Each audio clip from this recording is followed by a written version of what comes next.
अद्भुत प्रभु, अब तो आपकी धुन पर पहाड़ियां भी पिघलने लगी।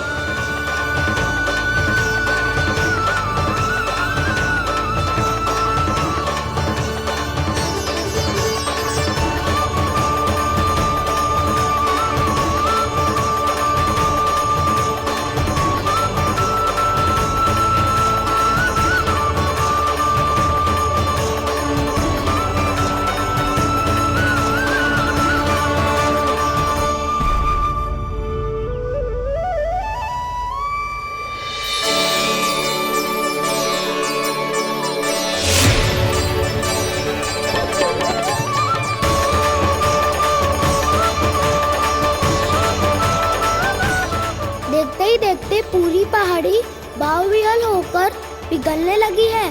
प्रभु मुरली बजाने में खो गए हैं और उनके साथ ही खो गए हैं सभी सुनने मनुष्यों, पशु पक्षियों और देवताओं के ही नहीं, जड़ चेतन किसी के लिए को रोक पाना संभव नहीं होगा। कहीं प्रभु की इस मनमोहक मुरली की धुन पर सारा ब्रह्मांड ही ना पिघल जाए। गाना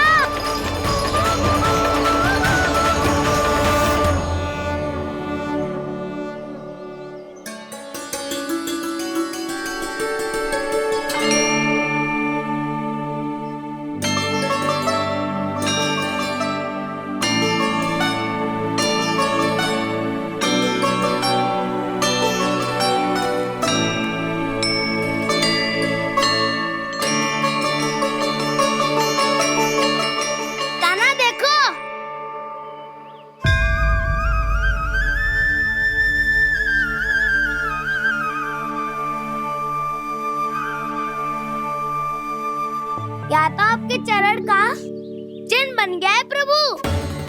अपने भक्तों के हित के लिए मेरी बस एक ही इच्छा है, ऐसी चिन्ह मेरे हर भक्त के हृदय पर हो। आपके पद चिन्ह तो सदैव से ही आपके भक्तों के हृदय पर छपे हुए हैं प्रभु, पर इस पहाड़ी ने भी अब इसे अपने मन में बसा लिया है। तो युगों युगों तक इस पहाड़ी को चरण पहाड़ी के नाम से जाना जाए। तो युगों युगों तक इस पहाड़ी को चरण पहाड़ी के नाम से जाना जाए। तो युगों युगों तक इस पहाड़ी को चरण पहाड़ी के नाम से जाना जाए।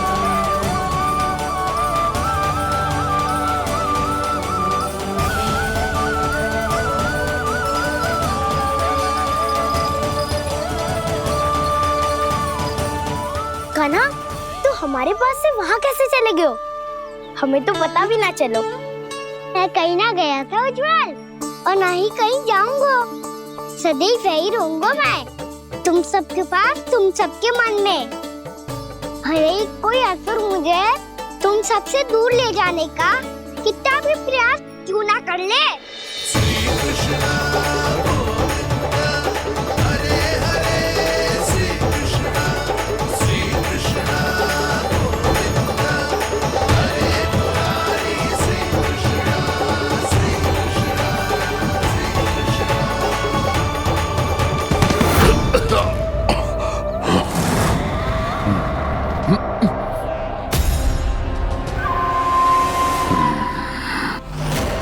भले ही कितनी भी लीला क्यों न रच ले वो, आज उस छलिया कहलाने वाले विष्णु का सामना सच्चे छलिया से होगा।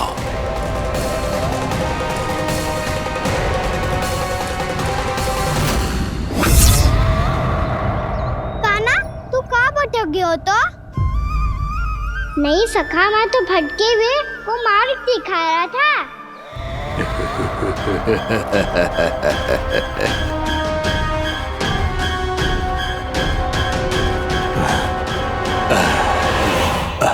फिर से कहीं मत चले जाइयो, बहुत कठिनाई से फिर से तेरा साथ मिलो है हमें। कान्हा, तो इतने दिन बाद आए हो हैं, आज हम केवल गैया ना चराएंगे, कछु आनंद भी लेंगे आज। किसो आनंद? मैंने मारा और गैया सरा के घर दूल्हे से पहले ही सीधे सीधे सब घर चलो। वैसे भी वन में बहुत भय लगता है मुझे। क्योंकि किस बात का भय? इतनी शीघ्र बोल गए।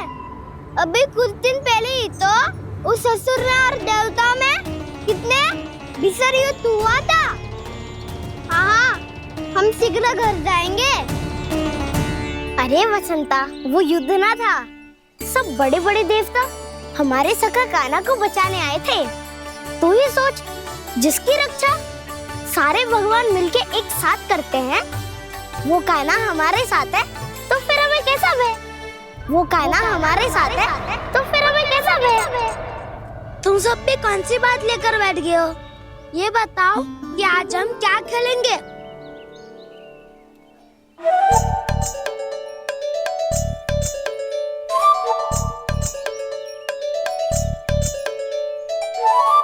चोर प्रहरी खेले? चोर प्रहरी? हाँ, इस पे एक जन प्रहरी बनते हैं और शेष बनते हैं सब चोर।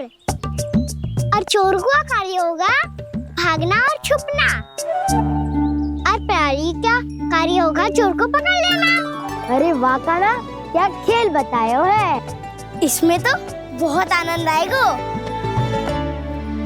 ये खेल भले ही तुम सब खेलोगे बालकों, पर आनंद तो मैं ही लूंगा।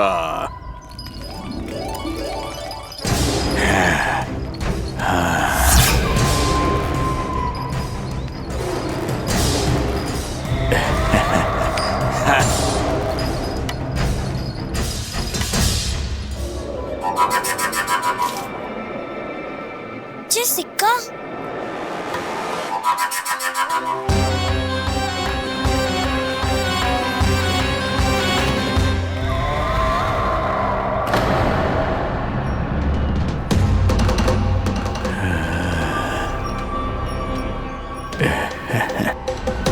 कौन है तुम? छलिया, मायावी छलिया।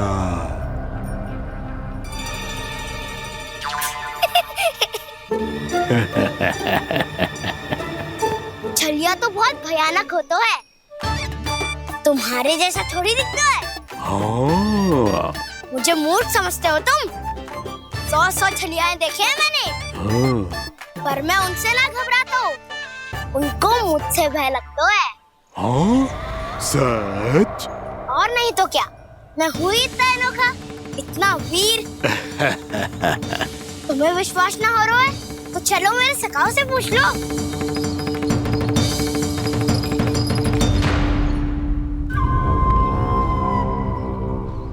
वहाँ क्या देख रहे हो? इधर देखो उज्जवल।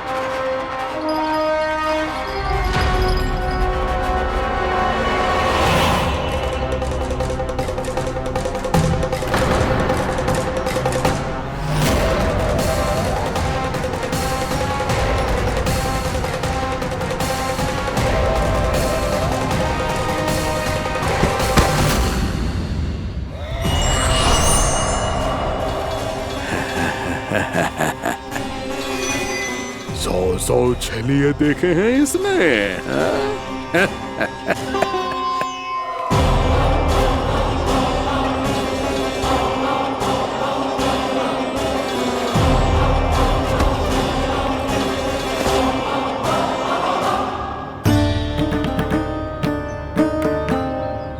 किसे देख रही हो कान्हा? उज्जवल को। कहाँ चले गया वो?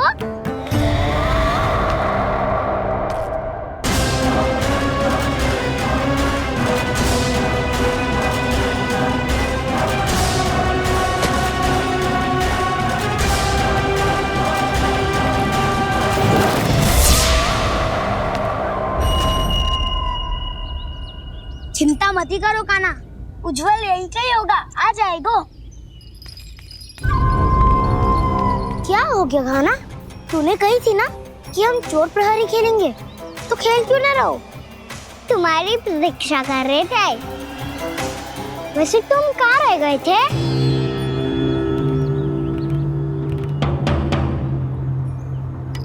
वो ये देखो ना, मुझे क्या मिला? सिक्का।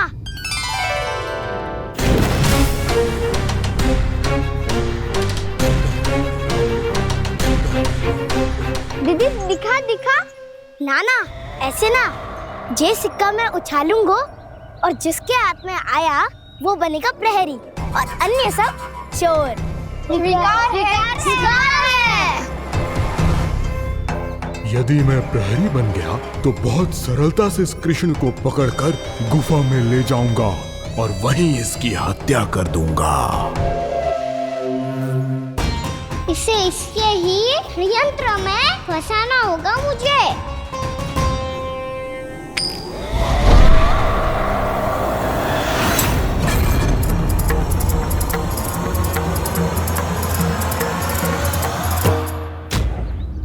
मैं प्रहरी, तुम सब चोर। कोई बात नहीं कृष्ण, अब इस उज्जवल की तरह पहले तुम्हारे सारे सखाओं को फंसाऊंगा मैं और फिर ले जाऊंगा तुम्हें।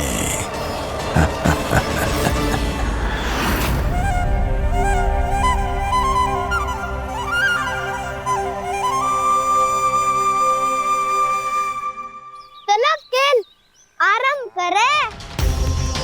काना तो हमें पकड़ना। आंखें बंद कर काना।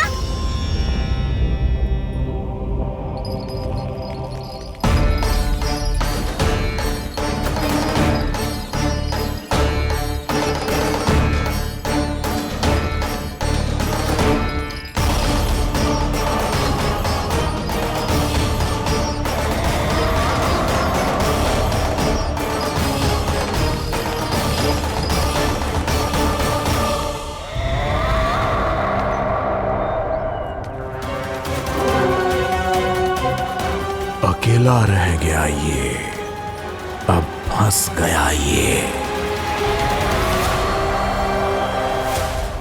सुबल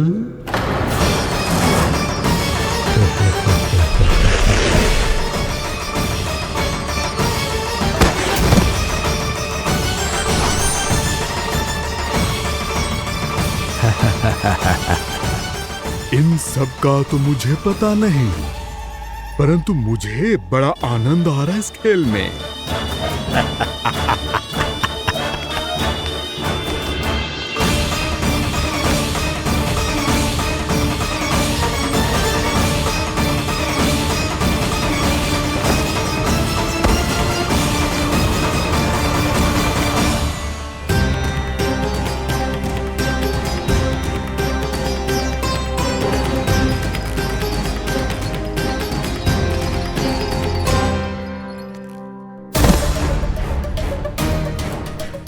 बसंता,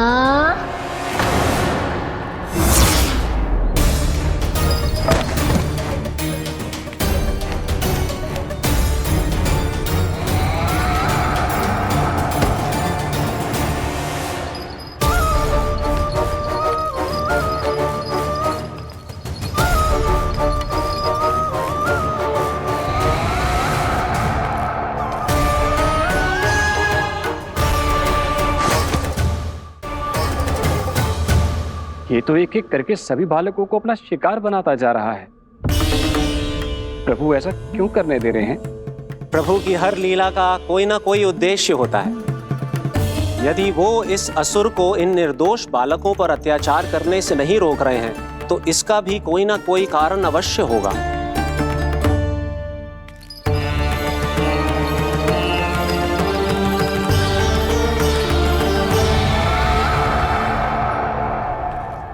श्री दामा,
अब केवल 2 ही बालक शेष बचे हैं।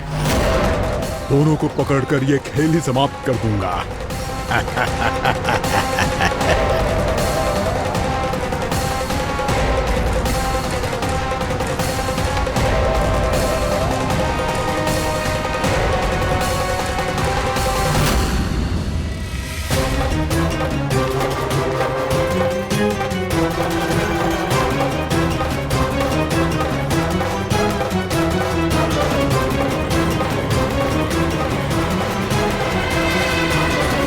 ये तो छलिया है, मायावी छलिया।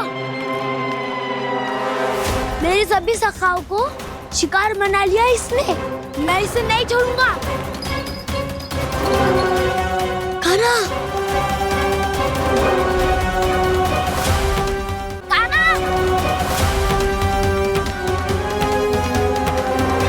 कान्हा,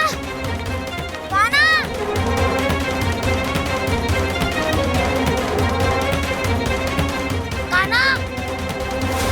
ताऊ,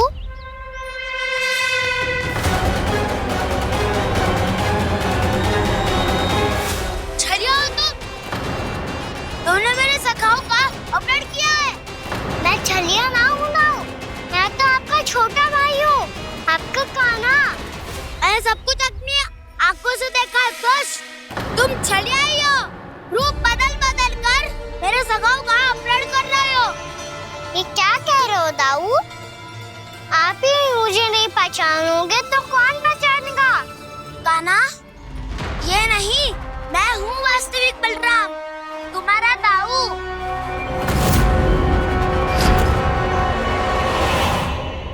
इसके भौकाल में मत आना कान्हा, यही है छलिया।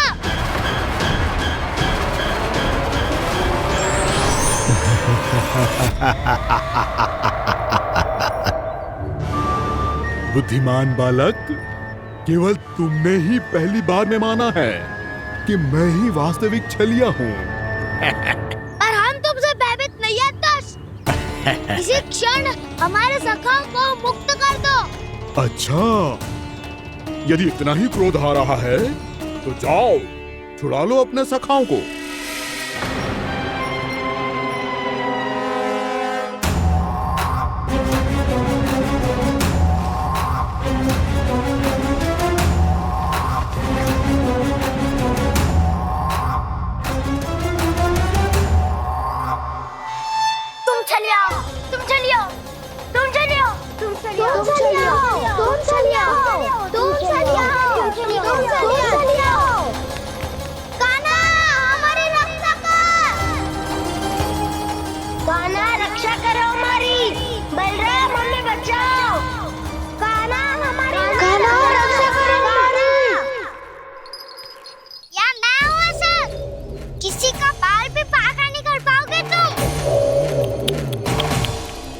बालक, पर मैंने तो पहले ही तुम्हारे सखाओं को उस कंदरा में पहुंचा दिया है।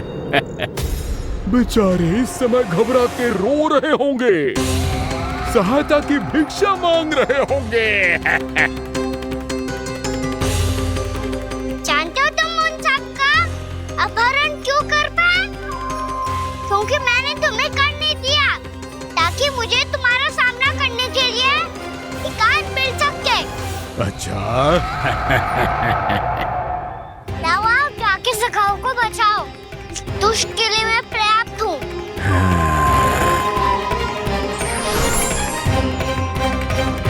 कान्हा, पीछे मुड़ के मत देखना कान्हा।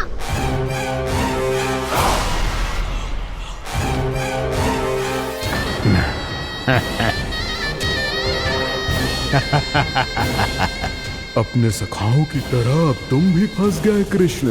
अच्छी कलाकारी कर लेते हो मेरा सर। किसे सिखाया ऐसा स्वांग करना? स्वांग नहीं, माया है ये विद्या मैंने अपने पिताश्री से सीखी है। माया के महान आचार्य मायासुर। तो तुम मायासुर के पुत्र हो, पर जिसके सामने ना माया जाल बुनने का प्रयास कर रहे हो, ये माया के स्वामी है।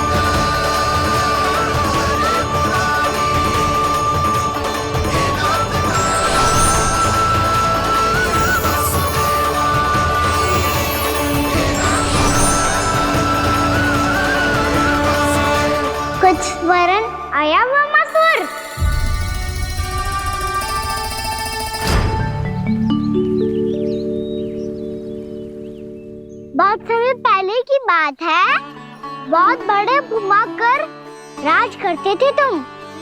तुम्हें महान राजा भीमम के नाम से जाना जाता था।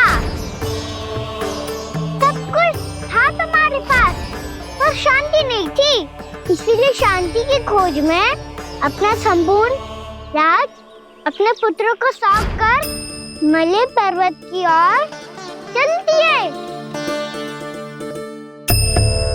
अनेक वर्षों की तपस्या के बाद तुम्हारे तप की कीर्ति चारों ओर फैलने लगी और फिर सच्चे तपस्वी की धूप में तुम्हारी ख्याति से प्रभावित होकर महर्षि उलट तुमसे भेंट करने आए।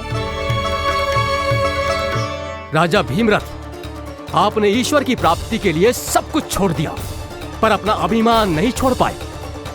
इसीलिए मेरे आगमन पर सम्मान के साथ खड़ा होना तो दूर, मेरा अभिवादन भी नहीं किया। अभिमान तपस्वी का गुण नहीं होता है राजन, अभिमान राक्षसी गुण है। इसलिए मैं आपको श्राप देता हूँ कि आप अगले जन्म में एक राक्षस के रूप में जन्म लेंगे, एक राक्षस के रूप में जन्म लेंगे। मुझे क्षमा कर दीजिए महर्षि, मैंने जानबूझकर आपका अपमान नहीं किया है। मैं तो यहाँ पर शांति की खोज में आया था। अपने भीतर के संसार में गहरे सोच विचार में डूबा हुआ था मैं। मुझे क्षमा कर दीजिए महर्षि, मुझे क्षमा कर दीजिए। अपनी भूल का आभास प्रायश्चित की ओर पहला पग होता है। मैं अपना श्राप तो वापस नहीं ले सकता, परंतु आपको एक वचन अवश्य दे सकता हूँ। जब भी प्रभु नारायण का अवतार होगा, आपको उचित समय पे वो वरदान देंगे जिसकी आप लंबे समय से प्रतीक्षा कर रहे हैं।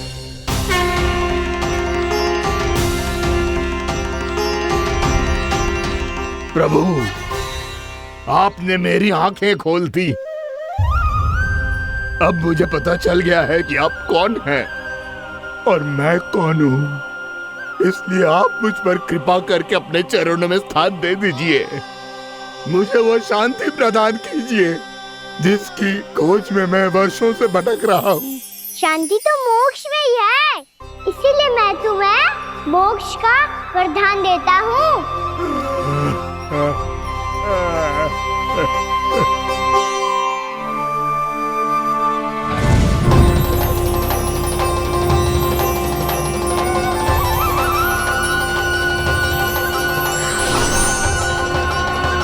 प्रभु की ये लीला सदैव स्मरण रखी जाएगी।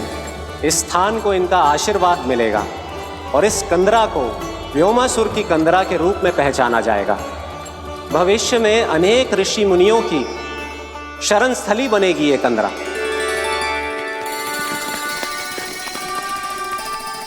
ये कोई साधारण बालक ना है। ऐसा चमत्कार कोई साधारण बालक थोड़ी ना कर सकते हो। तुम सत्य कह रहे थे बलराम, गाना सच्चे में भगवान ही है। तभी तो सब देवता इसे बसाने और इसकी ओर से युद्ध करने आते हैं। तुम सब ऐसे आंखें फाड़ के क्यों देख रहे हो मुझे?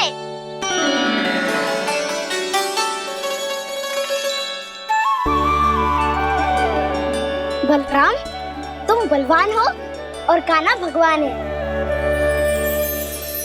दूर दूर तक कोई दिखाई न दे रहा है। ना जाने किस हाल में होंगे बालक। कहीं हम ही तो मार्ग ना भटक गए शीघ्रता के चक्कर में। अब तो एक पग भी ना चलो जा रहे हो। जल, किसी के पास जल है क्या? कंठ तो मेरा भी सूख रहा है मौसी। भाभी, निकट ही जमुना जी है, कहूँ तो वहाँ से जल ले आओ। मैं भी जा रही हूँ भाभी, एक से भले दो। हाँ चल, शीघ्रता से आओ। हाँ।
जानकी, जानकी, क्या होगा इसे? देखो ना जी, अब छलिया की सूचना मिलते ही हम सब बालकों को ढूंढने चली गई और ढूंढते ढूंढते सबको बहुत प्यास लगी आई जी। तो जानकी जमुना जी की नदी से जल लेने गई और उसने जमुना जी का पानी पिया और उसकी जेदशा हो गई। बालक कहाँ है? वो ठीक तो है ना? ऊपर से सब ठीक है, पर भीतर से बहुत भयभीत है सब। जानकी तो बिल्कुल नीली पड़ गया है। लग तो है विष फैल गया है इसका पूरे तन में। मथुरा के सर्वश्रेष्ठ विदेह जी को बुलाए गए हैं उसके उपचार के लिए। जैसे ही इसने जल को मुंह से लगाया, ये गिर पड़ी। चटपटाने का अवसर भी ना मिलो। हाँ वैद्य जी, और निकटी मृत पशु भी पड़े हुए थे। हाँ, मैंने भी अस्थियां देखी थी। इसका तो यही अर्थ हो सकता है कि समस्या वहाँ के जल में ही हो। वैद्य जी, आप रोगी की नाड़ी पे ध्यान दो ना। जे गोपिया क्या कह रही है उसे सुनने की आवश्यकता ना है। जब तक विष के कारण का पता नहीं चल जाता, हम उपचार कैसे कर सकते हैं रानी जी? जी, वो निकट ही यमुना जी में एक विशेष क्षेत्र है। ये सब उसी के जल की बात कर रहे हैं। तब तो ऐसा भी हो सकता है कि किसी विषैले सर्प के काटने का प्रभाव हो। पर सर्प के काटने का चिन्ह ना है उसके तन पे। सर्प जब काटता है तब उसके दांत के चिन्ह बन जाते हैं। मुझे पता है, बड़े बड़े सर्प को काटते हुए देखो है मैंने। एक दिन अब बस कर उज्जवल, ये बड़ी बड़ी हाँकने का समय ना है। पर यदि सर्प ने ना काटा है, फिर जानकी की ये दशा किसने की? अवश्य किसी राक्षस ने की होगी। ना, कोई विषैला पशु भी तो हो सकता है। यह अवश्य किसी महाविषैले सर्प के विष से हुआ है। सर्प ने भले ना काटा हो, लेकिन ये अवश्य ही किसी महाविषैले सर्प के विष के कारण हुआ है। कालिया नाग। कालिया नाग?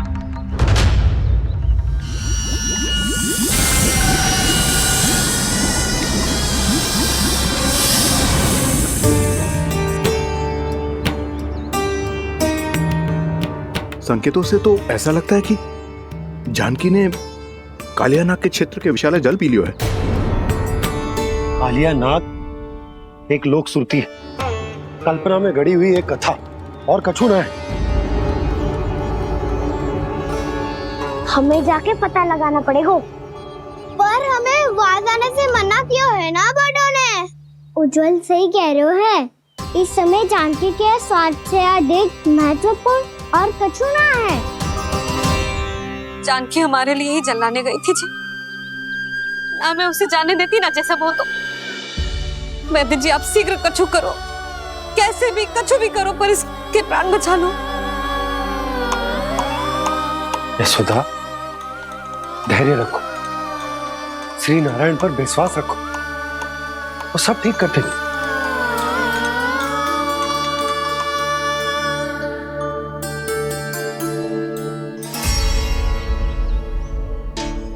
विष की काट की मेरे पास जितनी जड़ी बूटी थी, मैंने सब अर्क बना के पिला दी, पर इसकी दशा में अभी तक कोई सुधार नहीं दिख रहा है।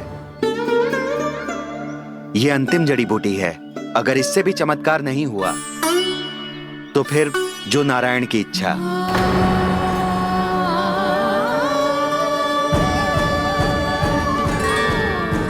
पर कोई तो उपाय होगा जानकी को बचाने का। कान्हा, यदि तुझे किसी औषधि के बारे में पता है, हमें बता दे, हम जाके ले आएंगे।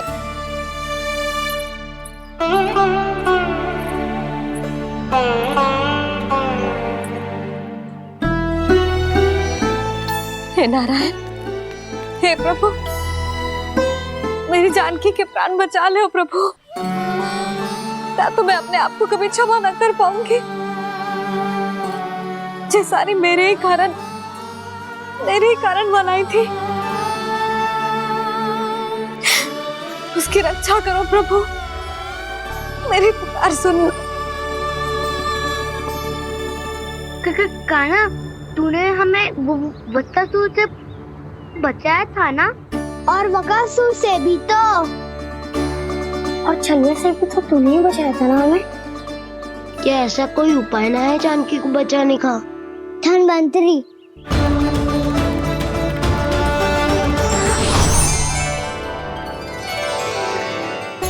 मैं आ गया हूँ प्रभु, चिंता मत कीजिए, आपके आदेश का पालन अवश्य होगा। यशोदा मैया,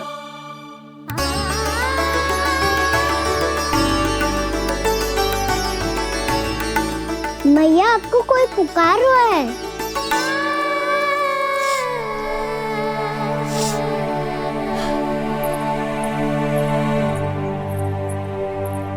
चिंता मत करो मैया, अब धनवंतरी जी आ गए हैं, वो सब संभाल लेंगे। धनवंतरी जी कौन है? जिन्होंने संसार का आयुर्वेद दिया, आरोग्य के देवता, वे श्री नारायण के अवतार।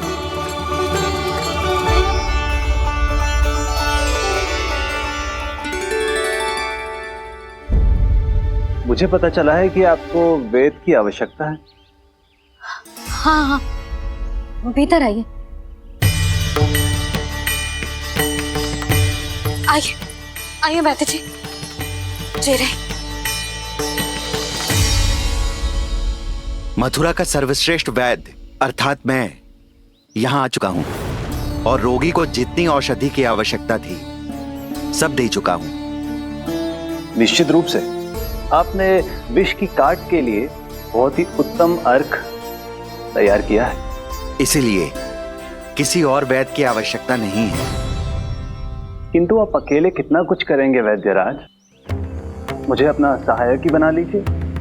पर जो करना था मैं पहले ही कर चुका हूँ। हाँ, वो तो आप कर चुके हैं, बस रोगी के तन से विष निकालना शेष है ना वैद्यराज? हाँ हाँ, बस वही शेष है। इनके रक्त को विष रहित करने में मैं आपकी सहायता करूंगा। पहले ये संजीवनी मानी जाने वाली इन लाल फूलों की बूटी को भी घिसना है ना?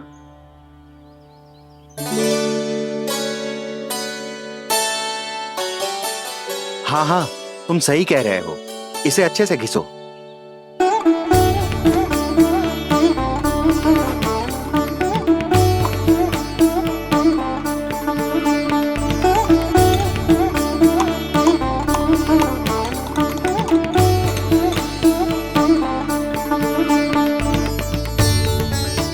और ये नीले फूलों को भी तो मिलाना है ना?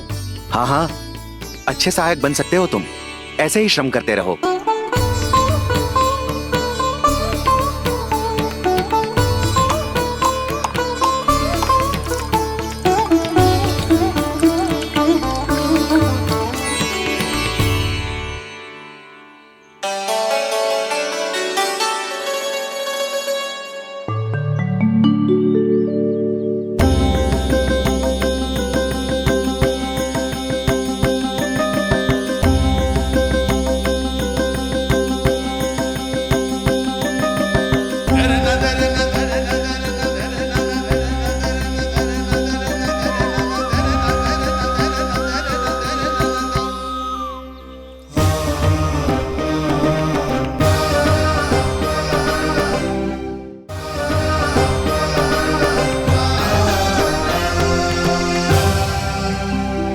जानकी स्वस्थ हो जाएगी ना धनवंतरी जी?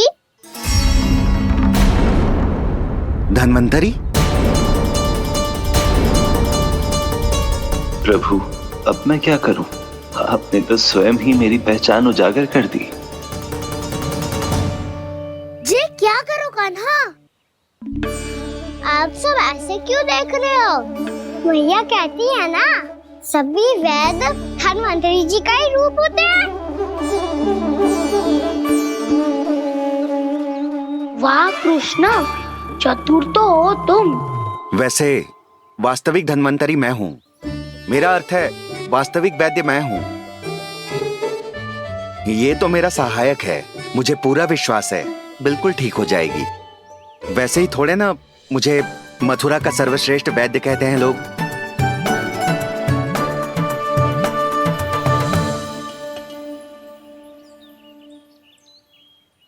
जसोदा भाभी। जसोदा जी, जानकी को चेतना आ गई। जानकी, जानकी, जानकी, तू ठीक है ना? क्षमा करना भाभी, मैं आपके लिए जल ना ला पाई।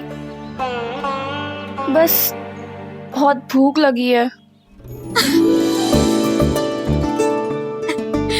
मैं अभी कच्छ लाती हूँ। जानकी, माखन खाओगी?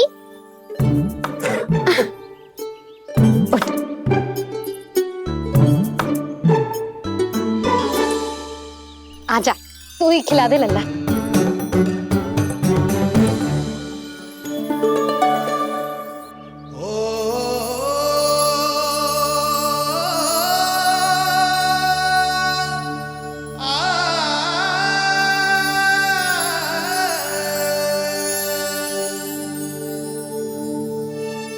तुम सब मेरे लल्ला को माखन चोर कहती हो ना? आज देखो, अपना ही माखन जानकी को खिला रहे है।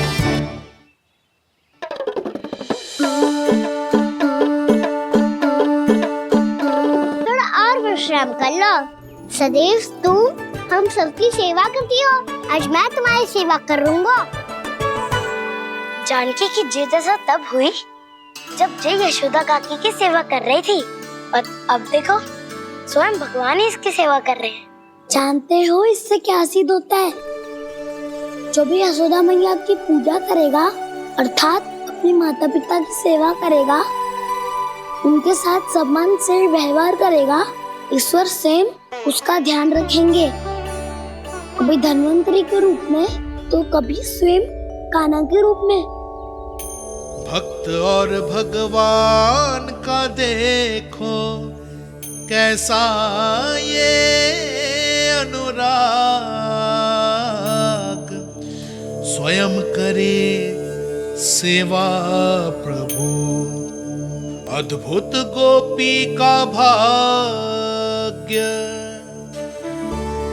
प्रभु इन सब पृथ्वीवासियों से कितना घुल मिल गए हैं। ना तो ये प्रभु को भगवान मानते हैं और ना ही प्रभु अपने आप को इनसे सर्वश्रेष्ठ समझते हैं। अपने आचरण से ये सिद्ध कर रहे हैं कि ये सभी में हैं और सभी इनका ही अंश है।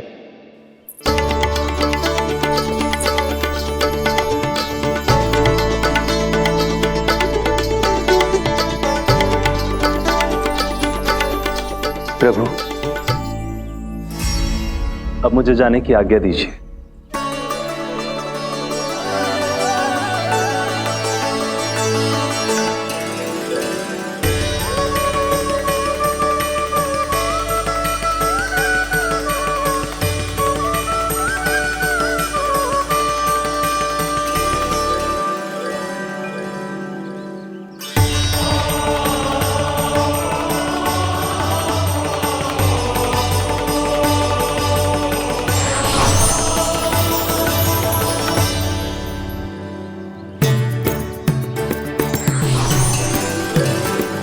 कान्हा ने तो सच्ची में धन्वंतरी जी को बुला लिया था।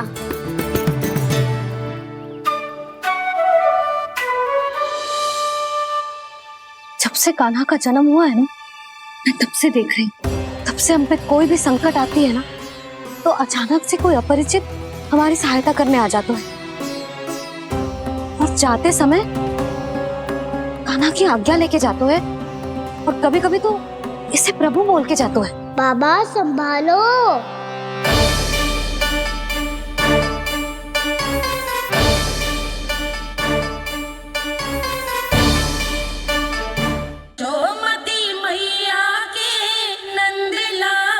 हमने माया जाल बूढ़ने का प्रयास कर रहे हो। ये माया के स्वामी है, ये मायाधर विष्णु है। ये अच्छा, तो होते रहे। मैं तो इनकी हत्या करने आया हूँ और हत्या करके ही जाऊंगा।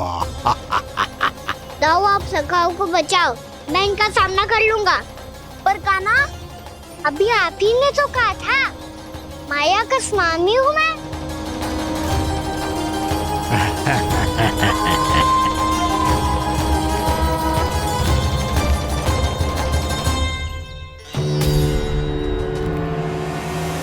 ये तो मथुरा का व्यापारी है। इसको अर्थ वो जो था वो सच में छलिया हो तो कहीं वो नंदमोहन तो ना पहुंच गो। हमें शीघ्र ही गांव जाना पड़ेगा और सबको सावधान करना पड़ेगा। चल।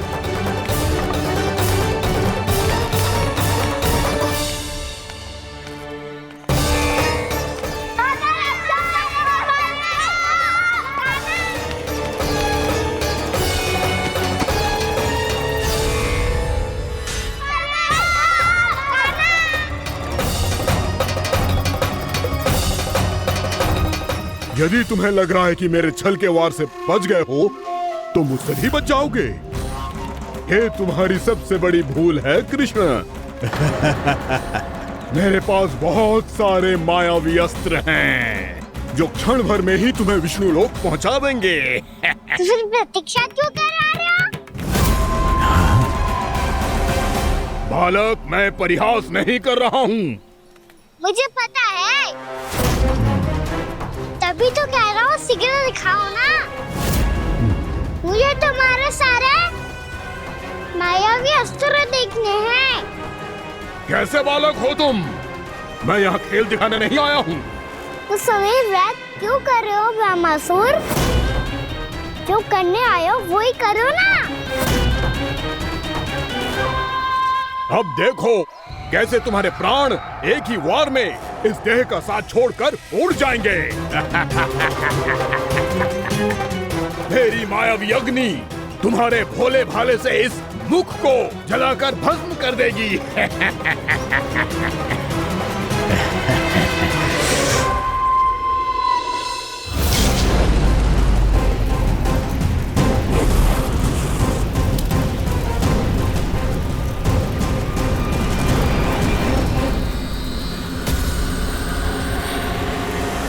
कह रही हो ब्रह्मासुर? भोला भाला तो दिखता हूँ मैं। मैया भी यही कहती है।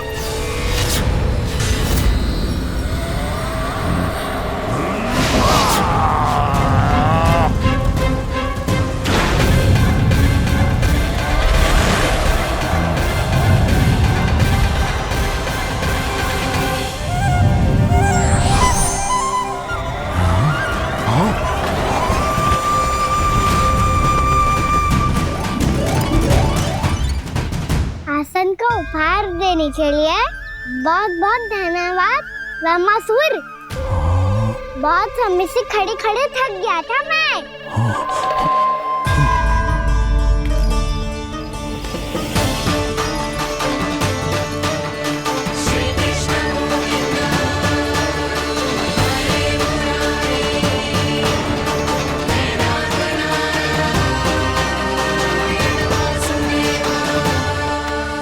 अगला अस्त्र दिखाओ ना।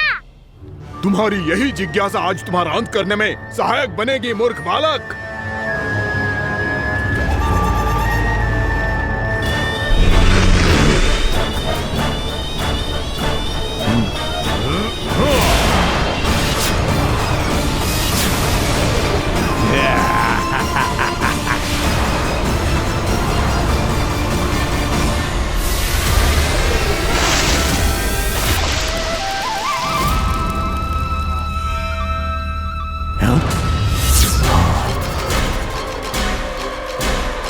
अच्छा, पर प्रक्षालन करना चाहती थे तो पहले क्यों नहीं बताया?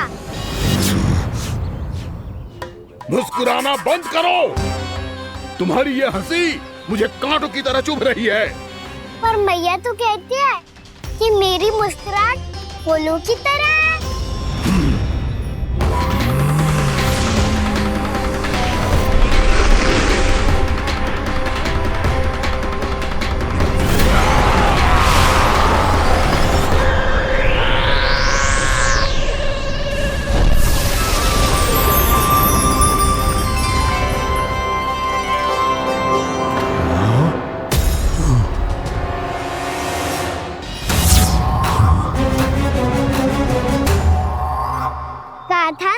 मुस्कुराहट बिल्कुल इन्हीं फूलों की तरह है।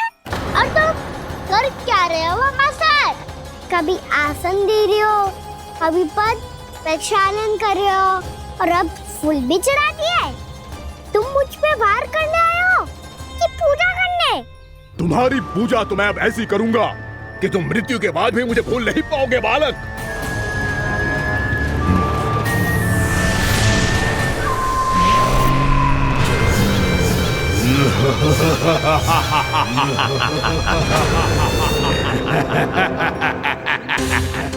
कान्हा, ये चट्टान तो मुझसे हिल ही ना रही।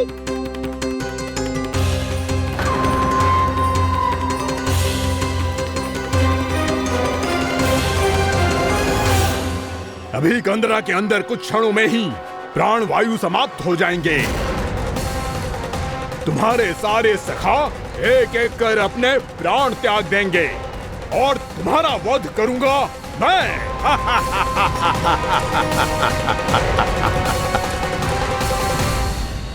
अरे सब जन बच के रहना। छलिया आया हुआ है वृंदावन में। अरे छलिया आ गया है। वृंदावन में मायावी छलिया। अरे क्या होगा? कौन छलिया? मायावी छलिया, सबको छलता है वो। हाँ, कुछ भी कर सके है वो। बहुत भयानक। अरे भानु, ठहर जरा, क्या हुआ? बहुत भयानक है वो, बच के रहना सब लोग। अरे भेष बदल ले तो है वो। हाँ। क्या होगा? छलिया है वो। अरे मेरी बात तो बताओ। रानी भाभी, रानी भाभी, कान्हा घर पर ही है ना? ऐसे भड़बड़ा क्यों रहे हो? कोई भूत देख लियो है क्या? भूत ना भाभी, छलिया से भेंट हो गई। सच्ची का मायावी छलिया है भाभी। क्या उल्टा सीधा बोले जा रहे हो? ठीक से बताओ। अब बोलो भी। वो कान्हा के पीछे पड़ो है वो।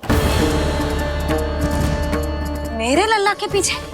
हाँ रानी भाभी, हमारे अचेत होने से पहले हमने उसे ये कहते सुना था कि वो वृंदावन आने वाला है कान्हा से मिलने।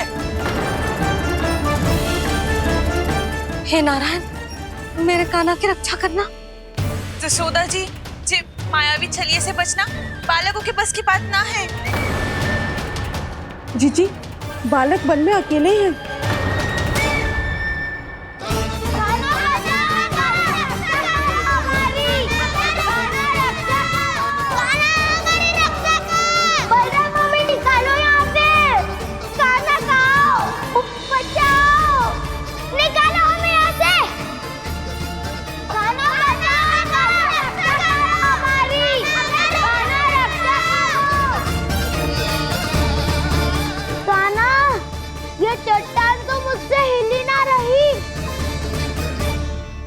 यदि मैं माया का स्वामी हूँ तो आप भी बल के स्वामी हो। ताऊ, अपनी क्षमता, अपना सामर्थ्य स्मरण करो।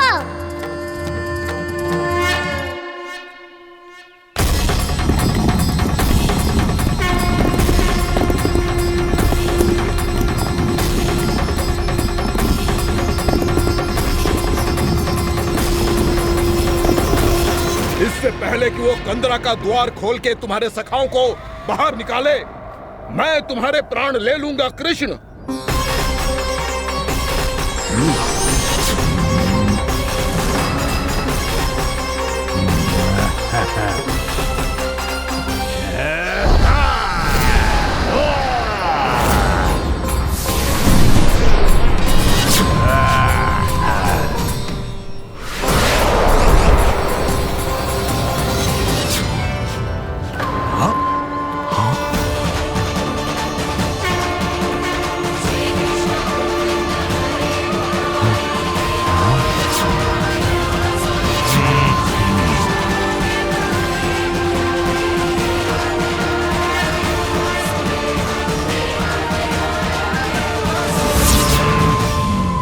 अब कितनी पूजा करोगे ब्रह्मासुर?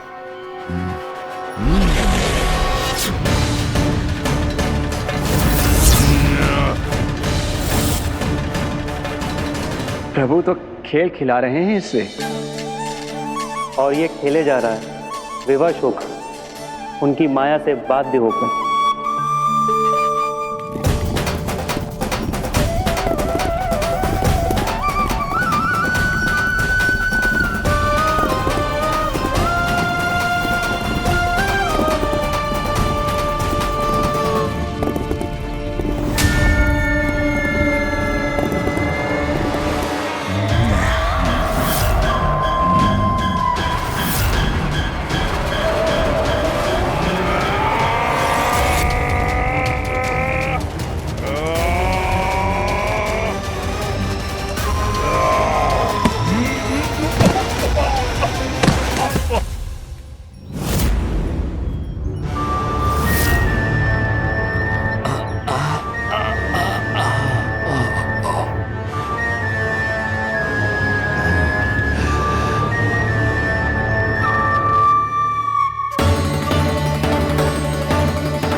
जो प्रभु के सामने माया करने आया था वो स्वयं को ही माया में उलझा हुआ पा रहा है। नारायण नारायण। लो, अब तो तुमने दंडवत प्रणाम भी कर लिया, माया भी कथा भी उपहार में दे दी। तुम चाहते क्या हो वामासुर? मेरी शरण में आना है क्या?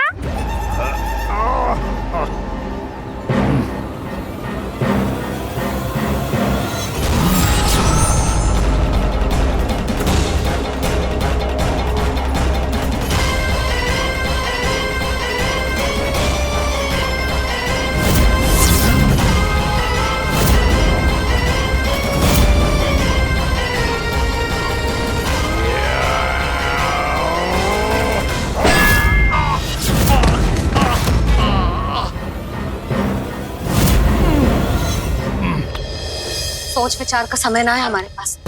अपने बालकों की रक्षा के लिए इसी क्षण में निकलना होगा। और वो छलिया किसी का भी रूप धारण कर सकते हैं। सुलक्षणा तेरा, शांति तेरा या मेरा, किसी का भी रूप धारण करके हमें भ्रमित कर सकते हो। इसीलिए हमें सतर्क रहना होगा। समझ आई? चलो।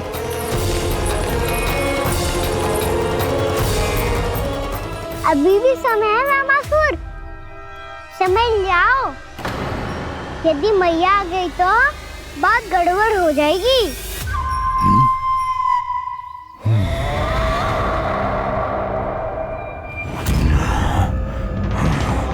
मुझसे लूट का कोई लाभ नहीं होगा।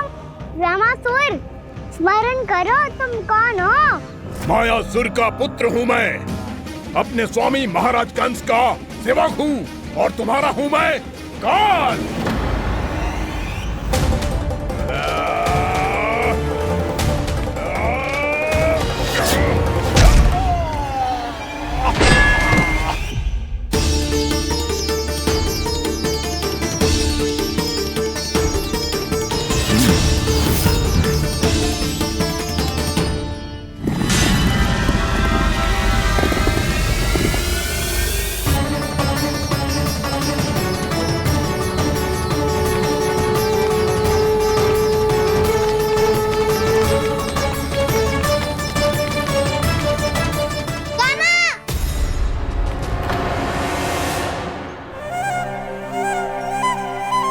बाबा कहते हैं दुष्टों को पहले बातों से समझाना चाहिए, फिर भी ना माने तो अस्त्र ना उठाना कायरता होती है।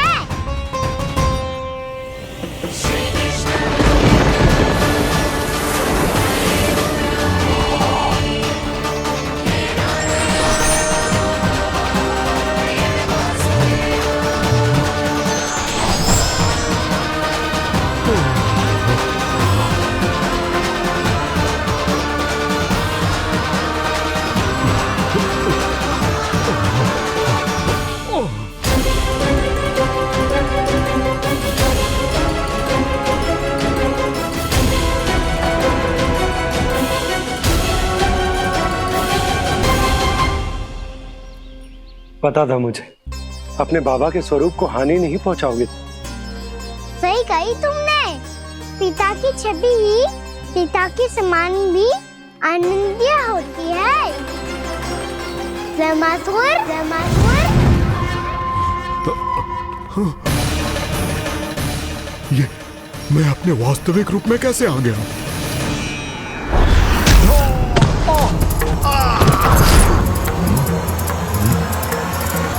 मेरे बाबा का स्वरूप नहीं लेना चाहिए था तुम्हें।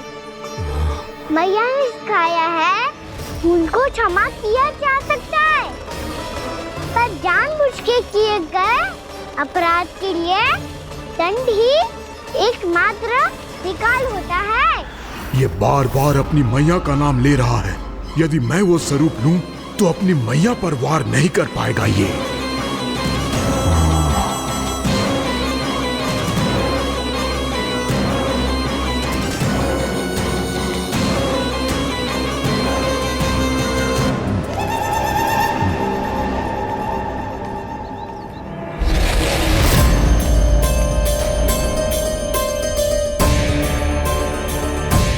लल्ला,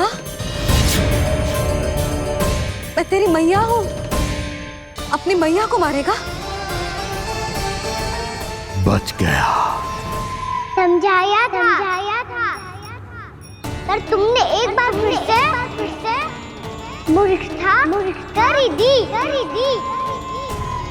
इस पर तुमने पहले से भी बड़ी और पहले से भी भयंकर भूल किया व्यामासुर।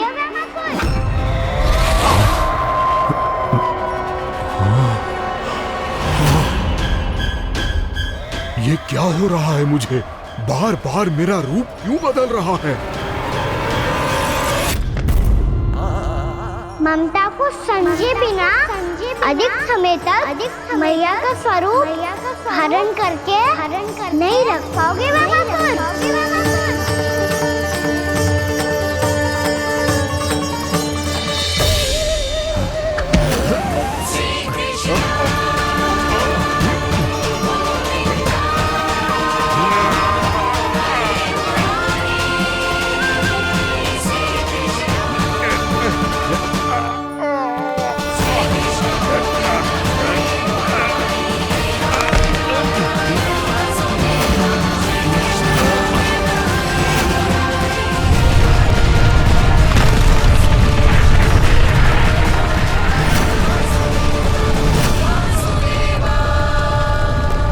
प्रभु के क्रोध से धरती भी कांपने लगी है।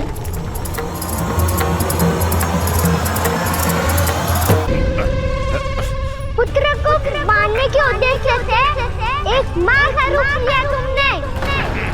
ये ममता का और मेरी मैया का घोर अपमान है व्यामासुर।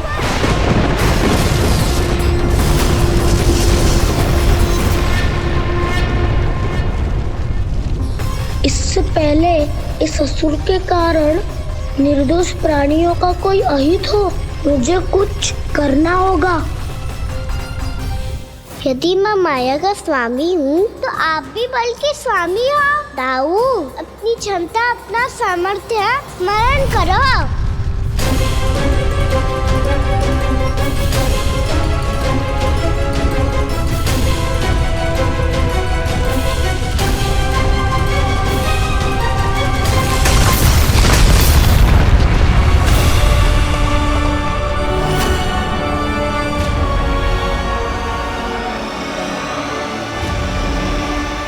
अद्भुत बल दाऊ, अद्भुत।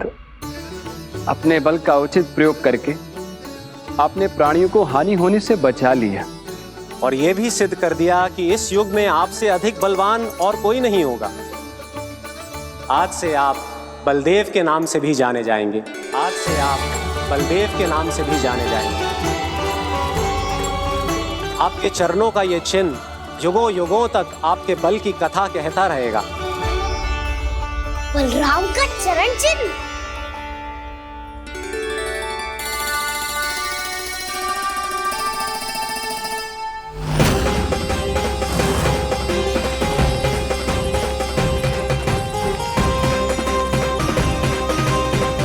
मेरी माया से आज तक कोई नहीं बच पाया है। एक बार मुझे छोड़कर देखो, फिर पता चलेगा कि मैं हूँ कौन। पहले ये तो देख लो कि मैं कौन हूँ।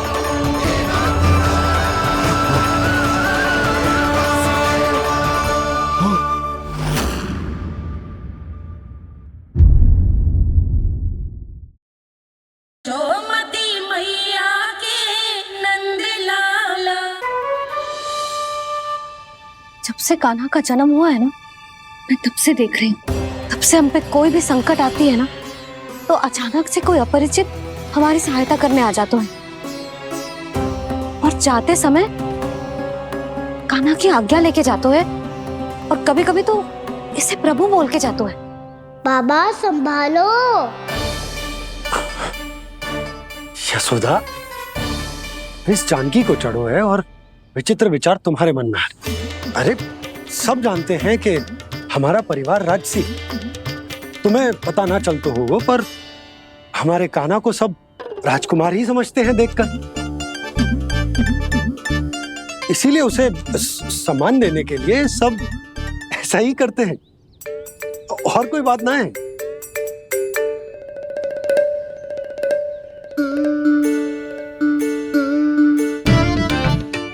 अब जे मेरे लल्ला को ऐसे क्यों घूर रहे हैं? बुरी दृष्टि लगाएंगे क्या? वैद्यराज जी, आपके सहायक तो गए, अब आप यहाँ क्यों हो? वो क्या है ना, मैं अपने रोगी का निरीक्षण करके पूरी तरह से संतुष्ट होकर ही जाता हूँ।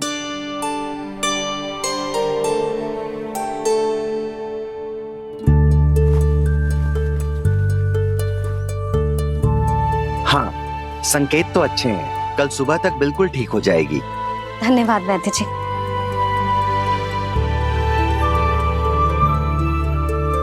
बस तो फिर हम कल पकड़ पकड़ाई खेलेंगे जानकी।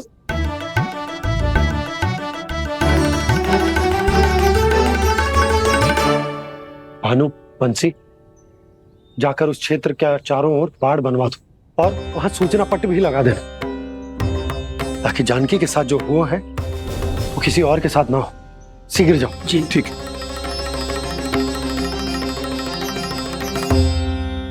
बाड़ और सूचना पट लगवाने से समस्या का समाधान नहीं होगा बाबा। निर्दोष पशु सूचना पट देख कर भी कुछ समझ नहीं पाएंगे।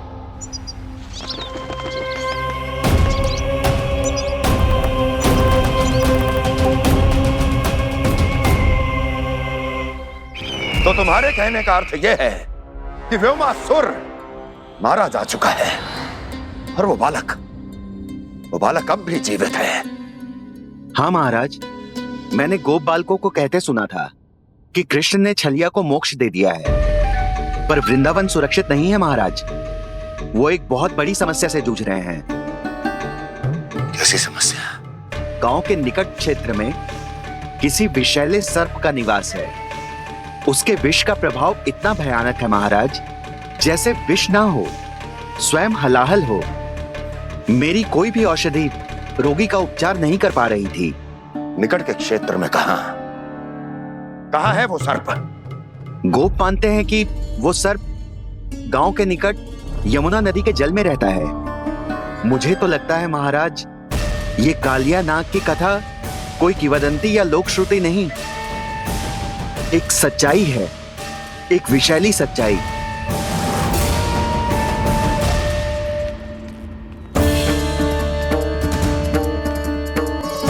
कालिया का सामना करने का समय आ गया है, पर उससे पहले मुझे बुलाना होगा उन्हें।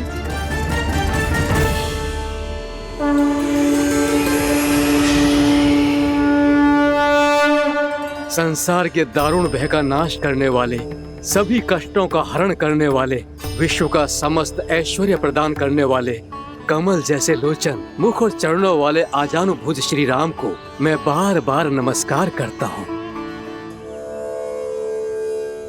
आपदामपहर्तारं दातारं सर्व संपदा, लोकाभिरामं श्री रामं भूयो भूयो नमाम्यहम्।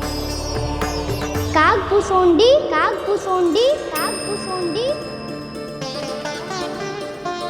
प्रभु क्षमा करें, मुझे जाना होगा।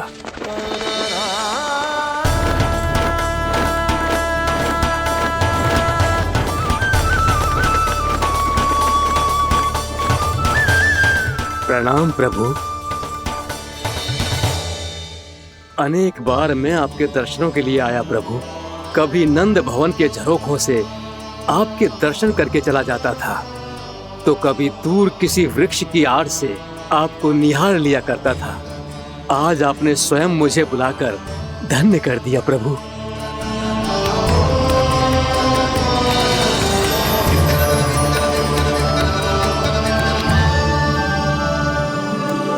मैंने आपको यहाँ एक विशेष कारण से बुलाया है। आपके श्राद्ध से इस कालिया नाग को मुक्त करने का समय आ गया है। ये तो बहुत ही उत्तम समाचार है प्रभु। इतने वर्ष बीत गए, मुझे आज भी स्मरण है वो दिन जब मैंने उन्हें श्राप दिया था। अपने क्रोध पर नियंत्रण खोकर बहुत बड़ी भूल कर दी थी मैंने प्रभु। बीती हुई घटनाओं पर दुखी होके कोई लाभ नहीं है। हमें भविष्य की ओर देखना होगा।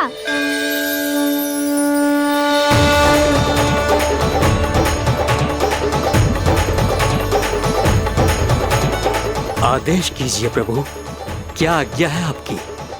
जब मैं कालिया नाग का सामना करने जाऊं, तो आप यही रहेगा। आपको अपने आप पता चल जाएगा कि कब क्या करना है।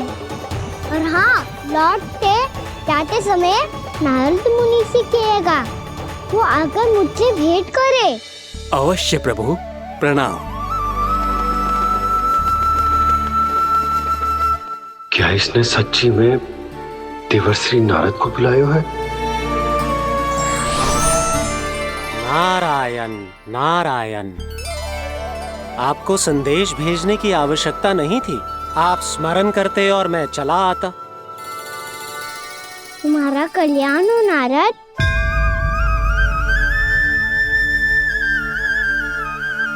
मैंने तुम्हें एक विशेष कार्य के लिए बुलाया है। आज्ञा दीजिए प्रभु। तुम्हें एक बार फिर कंस से भेंट करनी होगी। विचार कीजिए महाराज। क्या आप बिना किसी शंका के कह सकते हैं कि कौन सी पंखुड़ी पहली है और कौन सी आठवीं? उस दुष्ट से भेंट करना स्वयं कीचड़ में उतरने के समान है प्रभु। कमल पुष्प प्राप्त करना हो तो कीचड़ में उतरना पड़ता है नारद। आपका आदेश तो मैं स्वप्न में भी नहीं टाल सकता प्रभु। कंस कालिया नाग के बारे में जान गया है, पर वो उसका सामना करने का साहस नहीं कर पाएगा। मैं आतुर हूँ प्राप्ति, मूर्ख नहीं। मेरी बुद्धि फिर नहीं गई है। मैं स्वयं उस कालिया जैसे महाविषैले सर्प के सामने खड़ा हो जाऊं और अपने ही काल को आमंत्रित कर लूं। तो फिर अपने लाभ के लिए उसका प्रयोग करने का कोई और उपाय सोचिए स्वामी।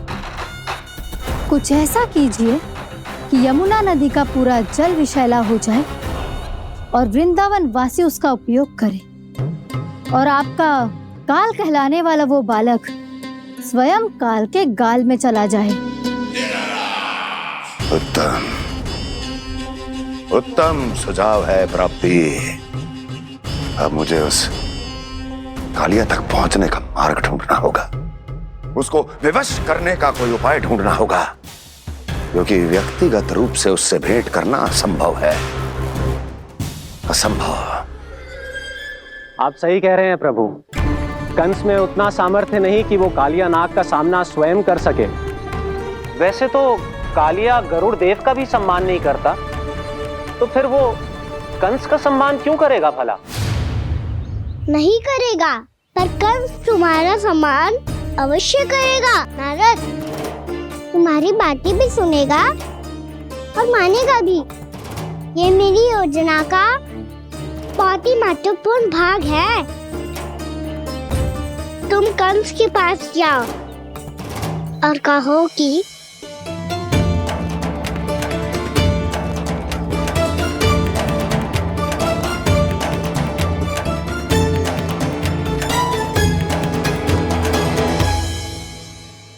संतान अपने माता पिता को तीर्थ का सौभाग्य दिलाती, पर मेरा लल्ला कितना महान कि उसने हमारे घर को ही तीर्थ बना दिया।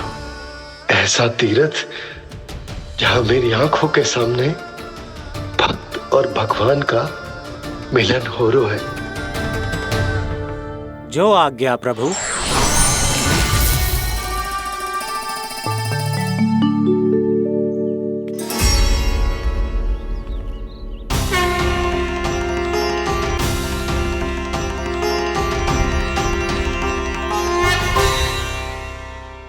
बाबा।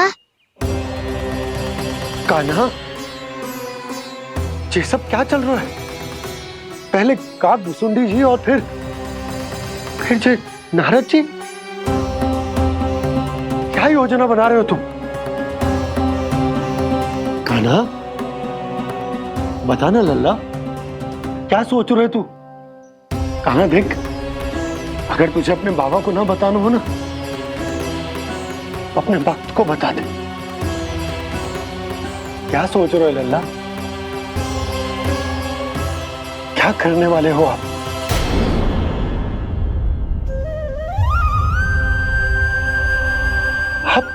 आप इतने दुखी क्यों हो? कान्हा, कान्हा, क्या होगा? क्योंकि मुझे आभास हो गया है बाबा, समय आने वाला है। कौन सा समय आने वाला है लल्ला? इसीलिए सब कुछ बदलने वाला है। भैया को मेरा सत्य पता चल जाएगा बाबा।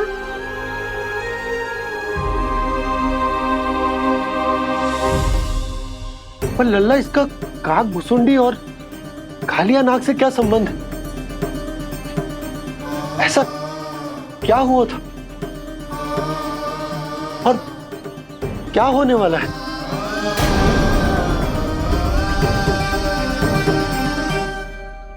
जो होने वाला है बाबा, उसका संबंध उससे है जो सैकड़ों वर्ष पहले हुआ था। महर्षि भृगु के एक वंशज थे वेद शिरोमुनि, जो विंध्याचल की पहाड़ियों में साधना कर रहे थे। तभी वहाँ अश्वशिरा नाम के एक दूसरे मुनि आमंत्रण के बिना ही आ गए। कितना सुंदर और शांतिपूर्ण आश्रम है। यहाँ प्रभु की साधना करने में बहुत आनंद आएगा। शीघ्र ही अश्वशिरा मुनि उपस्थिति के कारण होने वाले व्यवधान से बाध्य होकर वेद शिरा मुनि ने अपनी आंखें खोली। कौन हो तुम और यहाँ क्या कर रहे हो? आपके आश्रम में बहुत शांति है मुनिवर। साधना करने के लिए बहुत ही उत्तम स्थान है ये। मैं चाहता हूँ कि मैं भी यहाँ। आप यहाँ साधना करना चाहते हैं, लेकिन इतना भी नहीं जानते कि किसी के आश्रम में प्रवेश करने से पहले उसकी आज्ञा लेनी चाहिए। आप ये भी नहीं जानते कि यदि कोई यज्ञ कर रहा हो तो बिना अनुमति के वहाँ प्रवेश करने से उसकी यज्ञ साधना भंग हो सकती है। आप क्या साधना करेंगे मुनि? आप तो साधना के योग्य ही नहीं हैं। इतना अपमान! एक मुनि के मुख से इतने कड़वे शब्द शोभा नहीं देते। मैं तुम्हें श्राप देता हूँ, जितनी विषैली तुम्हारी जिह्वा है उतने ही विषैले सर्प बन जाओ तुम। और ऐसा सर्प जो सांस भी ले तो निकट का वातावरण दूषित हो जाए। तुम्हारे इस दुस्साहस के लिए मैं तुम्हें श्राप देता हूँ कि तुम अभी इसी क्षण कौवा बन जाओ, और ऐसा कौवा जो कांव कांव करके अनर्गल प्रलाप करता रहे।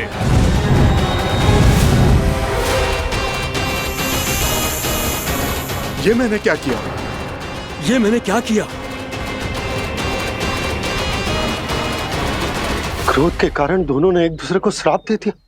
पर दोनों ही मेरे भक्त थे, और भगवान होकर मैं अपने भक्तों को इतनी कठिनाई में कैसे देख सकता था। इसीलिए जिस संकट में उन दोनों ने अपने आप को फंसा लिया था, उसका समाधान करने में मैं उनके पास गया।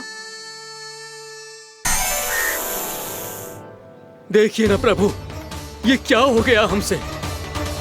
हमारी रक्षा कीजिए प्रभु, मार्ग दिखाइए हमें। क्रोध पर नियंत्रण ना होने के कारण आप दोनों ने एक दूसरे को बहुत ही भीषण संकट में डाल दिया है। अब दोनों ही तपस्वी, तप के बल से दिए गए आपके श्राप को लौटाना भी संभव नहीं है। प्रभु, कोई तो उपाय होगा, हम आपके शरण में हैं प्रभु। अपराध तो हमसे हुआ है प्रभु, पर अब आपसे ही आशा है। कुछ ऐसा कीजिए भक्त वत्सल, जिससे हम दोनों के श्राप का प्रभाव कुछ कम हो जाए। आप दोनों ही मेरे भक्त हैं, इसलिए आपकी पीड़ा का निवारण करने का एक उपाय है मेरे पास। वेद शिरोमुनि, जब आप कालिया नाग बनेंगे तो आपको मेरे चरणों को अपने शीश पर धारण करने का सौभाग्य मिलेगा। और अश्व शिरोमुनि, आप काग योनि होने के बाद भी आप श्रेष्ठतम ज्ञान और सर्वाधिक यौगिक सिद्धियों के स्वामी होंगे। और प्रवचन दिया करेंगे। इसके बाद अश्वशिरा मुनि काकभुसुंडी बन गए, जिन्होंने आगे चलकर स्वयं गरुड़ देव को रामायण सुनाई।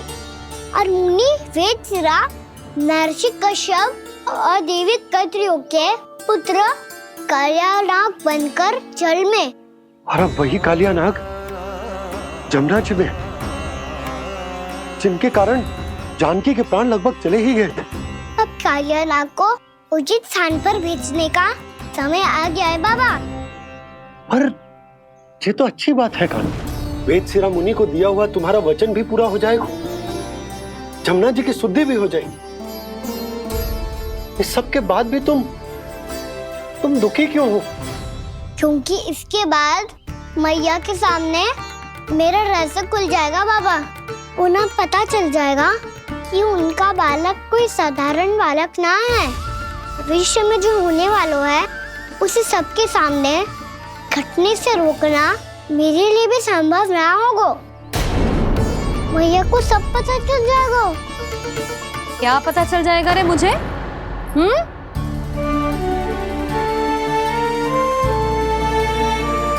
यही कि सबसे अधिक प्रेम मैं आपसे ही करता हूँ। अब बस भी कर, चलो भोजन के लिए बुलाने आई थी तुम दोनों को। भूखा थोड़े ना रहने दूंगी अपने लल्ला को, मेरा लल्ला दुर्बल हो जाएगा ना। आप खिलाओगे तो ही खाऊंगा। हाँ ठीक है, मैं ही खिलाऊंगी। अब चल, आओ जी, चल।